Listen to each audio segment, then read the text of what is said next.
My name is Chris Ortman. I'm a parishioner here at St. Thomas Aquinas for about 8 years now. Yeah, so the program is called No One Dies Alone. It's a volunteer program that's offered at St. Mary's Madison, and it allows the nursing staff, if they have a patient that is actively dying and there's no family or friends available, or if the family and friends need to go home, it allows them that chance for respite, and it also makes sure that the patient does not die in their hospital bed alone.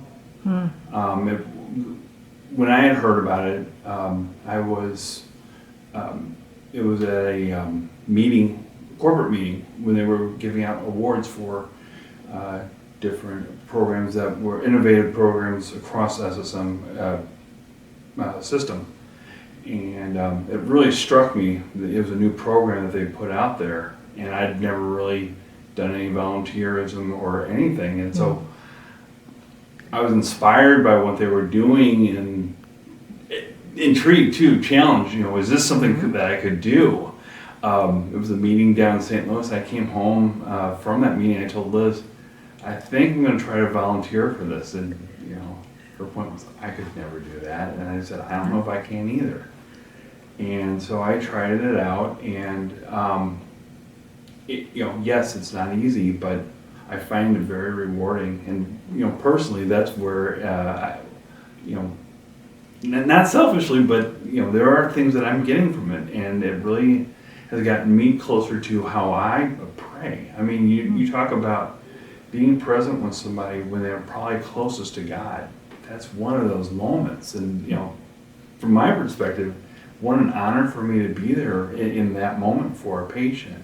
And it's also given me a way to get closer to my conversations with God. For going now on 50 years, my conversations with God have been, very, very private, more in my mind. I've never really prayed out loud, and now I'm in this opportunity where I'm, with a patient, prayers and actively praying for them, with them, and out loud. That was something new to me, but I've seen it as a growth opportunity. And it's also given me the chance to learn how to pray the rosary again, which I hadn't done in years.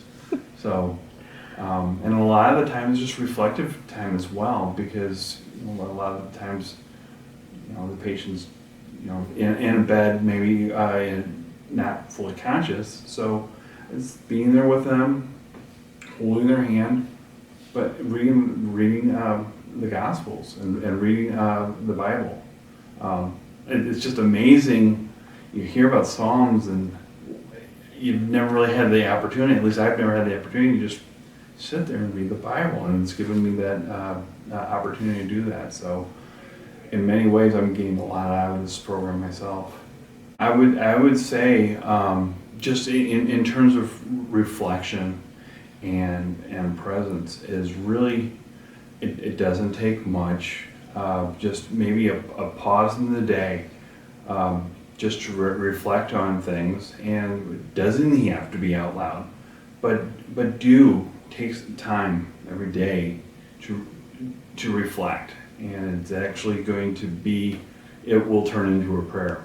It's kind of one of my takeaways is, it doesn't have to be a verbal official prayer for it to turn into something very meaningful.